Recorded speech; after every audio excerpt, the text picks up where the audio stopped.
First అయితే ఈ video చూడండి. ఎంతో మంది ఆశ చూపించారు నేను సేవలోకి వచ్చిన తర్వాత. ఒక్క సినిమా చేస్తే 2 కోట్లు ఇస్తానన్నారు. గత 2 నెలల క్రితం కూడా అవకాశం వచ్చింది.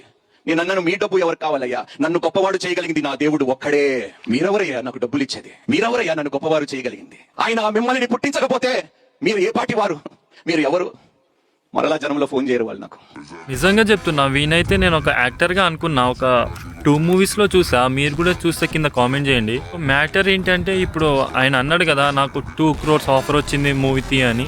యాక్టర్గా తను చెప్పింది కరెక్టే, ఎందుకంటే వాళ్ళు రెవెన్యూ తీసుకునే మూవీ తీయాలి కదా. ఇదంతా ఓకే, కానీ తర్వాత ఆయన ఒక మాట అన్నాడు, ఈ డబ్బులు ఎవరు కావాలరా, నన్ను మా యేసయ్య తండ్రి చూసుకుంటాడు అని చెప్పాడు కదా. సో యేసయ్య ఏమన్నాడంటే, అరే బాబు అట్లా కాదురా, నువ్వు మూవీస్లో వెళ్ళి మూవీస్ తీసుకురా అంటే వీడు వద్దేసయ్యా, నేను నీ పేరు పెట్టుకొని నీ మీద పైసలు తెంగుతా అని వీడు. సయ్యనో శివయ్యనో అవకాశం వచ్చినప్పుడు దూరిపోవాలి, కానీ వీడు మాత్రం ఆ దేవుని దగ్గరే ఉండి ఆ దేవుడి పైన పైసలు మింగాలంటే అవ్వదు కదా. నేను చెప్తున్నా, వీడు ఆ మూవీస్ తీయకపోతే వీడెవ్వడో కూడా మనకు తెలియకపోయేటోడు.